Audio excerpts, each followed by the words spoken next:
Set nearly 1,000 years before the events in The Elder Scrolls IV Oblivion and The Elder Scrolls V Skyrim, The Elder Scrolls Online lets you take part in the stories set within the compelling history and deep lore of the Elder Scrolls franchise. Designed to be played exactly the way you want to play, you can start wherever you like. With no level restrictions and no subscription required, this massive world is yours to explore, alone or with friends. Choose a favorite location or storyline and jump in. From the capital cities of the Three Alliances to the magical Somerset Isles. From the Khajiit territory of Elsewhere to Morrowind, the home of the Dark Elves. From frozen Skyrim in the north to the endless swamps of Blackmarsh. Adventure is everywhere. Options for creating and personalizing characters in the Elder Scrolls Online are almost without limit. With access to a multitude of adventures all across the width and breadth of Tamriel, and the freedom to play wherever and however you like. It's time to begin your Elder Scrolls story. Are you ready to forge your own legend? Greetings, everyone. Welcome to the show. I know you're all excited to see the amazing things we have coming up this year, but before we get started, I'd like to take a minute and just talk about the video you just saw. It was a brief description of some of the basic systems of ESO, but the game itself is so much more than that. And I really mean it. ESO is just as much a virtual world as it is a game. As over 20 million of you know, it's part of your lives. Over the last 2 years, we know that so many of you found some temporary respite from the world by spending time in Tamriel. We're so proud and so humbled to help, even in this small way.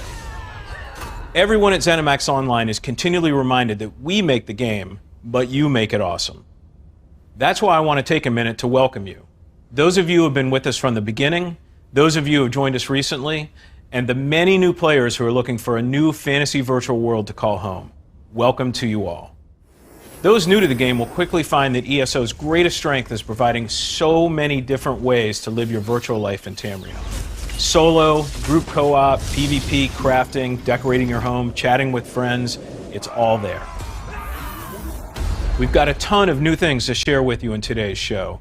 For starters, this year-long adventure will be a return to our storytelling roots. Instead of another Daedric invasion story, 2022 will feature a tale of political intrigue and subterfuge unfolding in a location you have never seen before in an Elder Scrolls game. Ever. And with that, I'd like to turn it over to my good friend Pete Hines, who is on set and ready to go.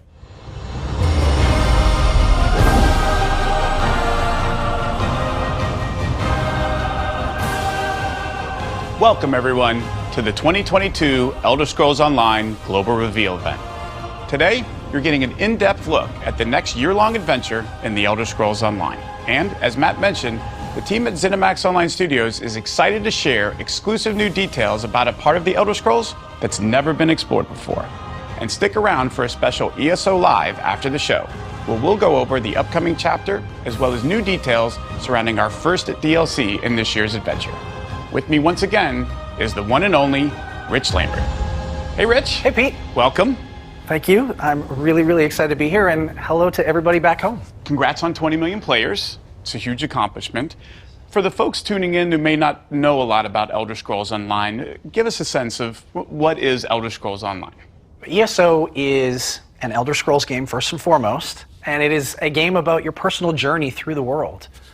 With One Tamriel, we removed all the arbitrary level gates that prevent you from exploring, and you can just pick a direction and go and do whatever you want. And there's a ton of stuff you can spend your time doing. It's not just like go fight things or do quests, but it's really a breadth of content. It is. There's so much to do in Elder Scrolls Online, and it ranges from questing to PvP, housing, crafting, the justice system. There's also loads of group-oriented content in our dungeons and trials. We've also got a number of collection-based systems that players can participate in, so from treasure hunting to antiquities, collecting lore books, and it's just, the list goes on and on and on. It's a massive game. It's an Elder Scrolls game, It but is. it's online. There's a ton of stuff to do, just like you would expect in an Elder Scrolls game. And much like an Elder Scrolls game, it has an amazing community around it that's built up around ESO. Talk a little bit about the folks that have really made this game what it is. They're really what makes the game special. It's the community that makes the world come alive. They are incredibly supportive. They just love sharing their love of Elder Scrolls with other players, and are hands down the best community in games. These folks are truly what make this game special. And, you know, if you want help, they're always there waiting to help you out. But it's really up to you to decide whether you want to play this game by yourself or spend time playing with others. Absolutely. This is an online game, so you're bound to run across other players. But it's your choice if you want to interact with them or not. And I highly recommend that you do so, because the social bonds that you develop with those players can last a lifetime.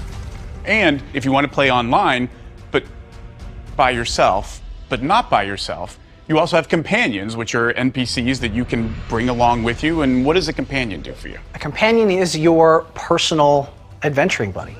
They're always there for you, and they can help you out progress through the world. So if you need a little bit of help tanking enemies, you need some extra damage, you need some healing, they're always going to be there for you. So last question for me before we jump in, because I know you're all super excited to hear what's new. You shared some exciting news last year for the Spanish-speaking community, and I wondered if you had any new details to share with those folks about what's coming. We do. So back in October, we announced that Spanish localization was coming to ESO in 2022. We're very excited to let everybody know that it will be available with this year's chapter in June. And we're also excited to let you all know that the Spanish forums for the Elder Scrolls Online are live today. So if you want to come join us on ElderScrollsOnline.com, we've got the Spanish forums up and running live, and we look forward to seeing our Spanish community there. Great stuff, but I know everybody's ready to get to that new content, so what do you got for us? So I'd like to welcome everybody to High Isle, the next chapter of the Elder Scrolls Online and the centerpiece of this year's Legacy of the Bretons adventure. Let's check out our new cinematic trailer.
So we just got our first look at the Elder Scrolls Online High Isle. Rich, give us a little background on this year's adventure. This year's adventure is called Legacy of the Bretons, and our focus is on exploring Breton lore and culture. It's a story that's being told over 4 major updates this year, and as Matt said earlier, we're kind of going back to our roots in terms of storytelling. This is going to feel like a classic Elder Scrolls game. The Bretons are this traditional medieval feudal society with knights, noble houses, and of course all the politics that surround that. Politics. Our fans love politics, Rich. Especially in the Elder Scrolls, at least. So for those familiar with Tamriel in the second area, or maybe not, talk a little bit about the Three Banners War and where it's left Tamriel. Sure, so the Three Banners War is currently raging throughout Tamriel, and it has left the land fractured, with all the factions vying for power over Cyrodiil and the Imperial City. And this year-long story is focused on a dream to end that war. It's gonna be an adventure. It's always an adventure. Now, High Isle is a spot that most fans are not going to be familiar with. It's a bit of an unknown. It is. It is a location that's never been explored before in an Elder Scrolls game. High Isle is one of the 4 islands in the Sisters Archipelago, which is an island chain located far to the southwest of Daggerfall and northwest of Somerset, and has only ever been documented by a single map in Redguard. And it's really, really exciting for us to be able to do something completely different this year, completely new, and we can't wait to share it with everybody. Now, we're focused on the Bretons this year. Tell us a little bit more about the Bretons and their culture. What can we expect to learn in this year's adventure? When you go to High Isle, you are going to see that this is the epitome of Breton culture. This is feudal, medieval castles and tournament grounds. This is a resort destination for Tamriel's wealthy. And as it's far removed from the mainland, it's a bit of a safe haven and therefore a perfect location for secret peace talks between the Alliance delegates. And these peace talks are being hosted by the Society of the Steadfast, which is a new faction led by an extremely wealthy noble in High Isle named Baron Vaquero. And of course, this is an Elder Scrolls story. So of course, there are groups out there who stand to profit and gain power due to the war. So any hint of peace talks could quickly result in an opposition and sabotage. Do we know who's behind preventing these peace talks? We do. So there are whispers of a secret society named the Ascendant Order who threaten to ruin the peace talks. They're led by the Ascendant Lord, and I'm going to leave the rest up to the players to figure out. Ooh, cliffhanger. Now, it's been a while since Zoss had the opportunity to create and add completely new elements to the Elder Scrolls, so this has to be exciting for you. It is amazing. It's fun to go back and re-envision content, but conceptualizing an entire region from scratch is daunting. So who better to talk about that than our art director, CJ Greb, and he's going to walk us through it. Hi, everyone. As always, it's very exciting to be part of creating a brand new Elder Scrolls story. This time, it's the Sisters Archipelago, and it's especially exciting to get to build a little known and never before explored corner of the Elder Scrolls world. Our concept team began finding inspiration for the island's look from the beautiful windswept shores of the Mediterranean. We see stunning waterfalls, imposing cliffs, and oceanside beaches that one would find scattering the coast of the Mediterranean Sea. The landscape highlights the natural beauty of the island, but their civilization as well. Our team knew how important such an edition of the world could be to the deep history and lore of the Bretons, and how important that would be to so many fans of Elder Scrolls. We leaned into the architectural and cultural traditions from medieval and feudal Europe, knowing this could be blended into our established Breton designs from the base game. The dense city streets of Gonfalon Bay and the idyllic coastal palace of Castle Navir are prime examples of the imposing Breton structures and hidden underground catacombs born from that work. Players will also find medieval fanfare and splendor on the tournament grounds where nobility and commoner alike enjoy festivities. The nobles treat High Isle like a resort, and that's reflected in the way the nobles dress. High Isle elite always dress in their finest, projecting their status as not only the leaders of the great family houses, but their barely hidden ambitions to command the archipelago with total power. All of this pomp and circumstance gave us the opportunity to return to the classic medieval armor and attire so distinct of the Breton style: plate armor, tabards, and heraldry. The beauty of High Isle shines like a beacon to the rest of Tamriel, but it can't all be sandy beaches and sunflowers. The dark side of High Isle's success lies directly to the north. There, across the water, you'll find the dense, deadly jungle island of Amanos. This area serves as a prison for criminals and dissidents deemed unworthy of High Isle. Once inside, there are no guards, no law, and little chance of escape. Good luck. There's more than 2 locations that players can look forward to, as the Sisters Archipelago is an island chain. Players will get to explore throughout the year. High Isle is one part of the legacy of the Bretons, what we call our year-long adventure. Rich, what else can folks expect? We're going to start this year off in March with the Ascending Tide DLC, and that adds 2 new dungeons. And stories from that DLC set the tone and provide backstory for the events that kick off in the High Isle chapter in June. And of course, this is a year-long story, so we're going to continue it in quarter 3 and quarter 4 later this year. And it doesn't matter how much you've played ESO in order to experience the new content, right? Right, both new and returning players can jump in at any time. That's the beauty of ESO. You don't have to level up through years of older content. You don't have to play it in a specific order. You can just jump in and play at your own pace. Now let's hear from our community team on how you can get started with High Isle today. Hey everyone, we're here to let you know that starting right now, you can pre-purchase the Elder Scrolls Online High Isle for all platforms. This new chapter will launch on June 6th for PC, Mac, and Stadia, and June 21st on consoles. And just as a reminder, ESO is available on Xbox Series X and S and PlayStation 5, which features 4K high fidelity and 60 FPS performance modes. If you already own the game, you can get this version as a free upgrade. As for High Isle, you can pre-purchase by visiting ElderScrollsOnline.com or one of many online retailers. Now, when you pre-purchase the chapter, you'll immediately receive a matching set of the Pale Frost Elk mount and the limited-time Pale Frost Fawn pet. Though keep in mind, the pet is only available if you pre-purchase now through April 4th. We have a few different ways to hop in and start your adventure in ESO. And if you're wondering which version is right for you, well, we're here to break it down. If you're new to the game and want to dive in right now, the ESO Collection High Isle is for you. This collection gets you instant access to everything the base game has to offer, along with all 5 previous annual chapters. You can play in any order, however you like. So you can begin your Tamriel adventure today, and of course, you'll have full access to High Isle once it launches in June. Alternatively, if you already own the base game or any of the previous chapters, you'll want to grab the upgrade version. We also have collector's editions available that are great for new and existing players alike. These editions contain even more bonus items that will be available when High Isle launches, like a brand new mount type and an epic armor outfit style. So what about new merch? We've got that too. If you want to get your hands on some sweet High Isle merch, we have brand new items available for pre-purchase on the Bethesda Gear store, like this Ascendant Lord statue, new High Isle t-shirt, key art lithograph, and more. We'll both be back right after today's show to give you a first look at the Ascending Tide DLC and Update 33, show off some additional ESO merch, and more. So stick around and we'll see you all soon. And now let's hear from Lore Master Lehman. He's got details on the story you'll experience in High Isle and some of the characters you'll meet along the way.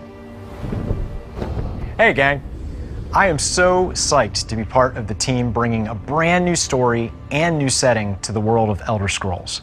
Exploring the legacy of the Bretons provided us with a great opportunity to dig into the history, the culture, and the geography of Western Tamriel. While the Sisters Archipelago has gone unexplored until now, every aspect of its history and culture has roots in the lore of Tamriel.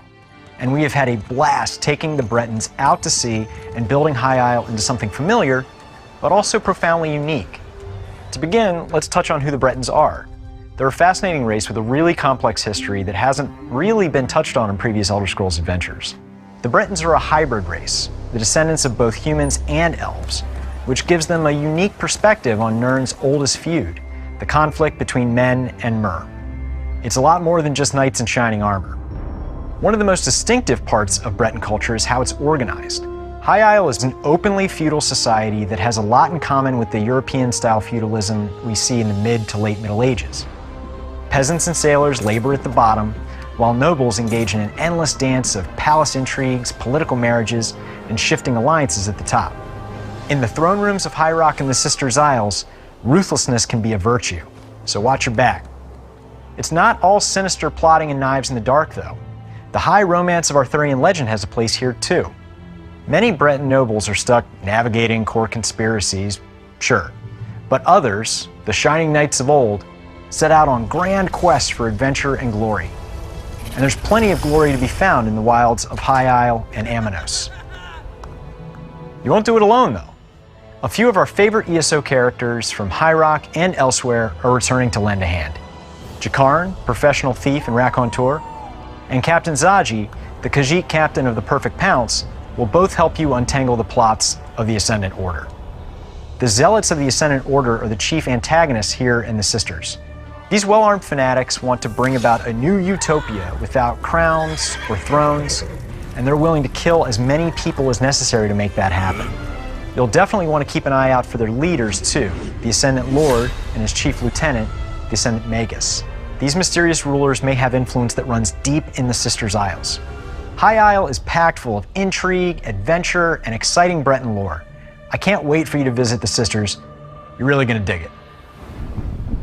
We've discussed the upcoming story and location for our High Isle, but we have a new game system coming with this chapter as well, and I've been waiting this whole time to talk about it because it features something I love. It's a collectible card game. You're right, and we're calling this new system Tales of Tribute. It's a collectible card game that is played entirely within ESO. This is something I've always wanted to see come to ESO, and I'm super excited we're finally able to add it. So how will Tales of Tribute be integrated into the game? Like, am I playing it wherever I want? Is it certain situations? How does this work? You're generally going to be able to play it anywhere. You'll find it in taverns throughout Tamriel. You can also just go up to somebody and challenge them directly, or you can find a match in the group UI. And in addition, there is a storyline that you could advance by challenging certain NPCs throughout the world, or you can play against other players as it has its own ranking system as well. So there's a single player kind of thing, and there's also a PvP with its own ranking system. Oh, this is getting better and better. Now, how do I earn new cards, new decks? I assume there's some of both. How do I go about doing that? Yeah, so once you complete the tutorial, you unlock the 4 starter decks, and that's what gets you into playing right away. And then as you explore the world, you complete the quests, you will start to unlock and find new patron decks that add to your cards. You will also find unique individual upgraded cards as well, so there's lots of exploration tacked on top of it. So you said this CCG was different than other ones, so which one is this like? Is this a resource building game? Is this a combat game? What am I going to be doing? So this is a resource building game where you're both working towards trying to reach the victory point goal. And you can do that in a bunch of different ways. You can use the patrons themselves to curry favor, to help you advance through it. So it's all about strategy rather than combat. And essentially, we're on a race to get to a certain number of points, gather the most resources before our opponent does, right? What kind of rewards do I unlock in the game? Like, I assume I'm just not unlocking cards and decks. Do I get to unlock stuff in ESO itself? Absolutely. There are tons of different rewards in this, ranging from cosmetics, to furnishings, to gold, to crafting materials, including transmute stones, which is something players really, really want. So there's really something for everyone here. And I really want to enforce one big point when it comes to Tales of Tribute, and that is you're not going to be at a disadvantage if you're playing someone who's already unlocked all the cards, all the upgrade cards, because at the start of the game, you pick 2 decks to put into play. Your opponent picks 2 decks. They're shuffled together, and you both play from that same common deck.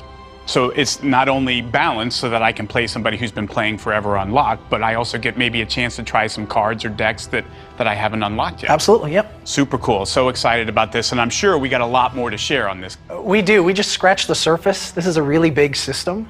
So as we get closer to PTS, we'll give a lot more detail and have a big deep dive on this. So stay tuned. We're really, really excited for it. Now, pardon my terrible pun, but I hear there's something else in the cards, like maybe a new adventuring buddy or 2 to help on quests? You are correct. So we have 2 new companions coming with High Isle. The community loved the companion system we introduced in Blackwood, so the team has been hard at work adding more. And I don't want to spoil the stories too much, but I'll give a little bit of a tease.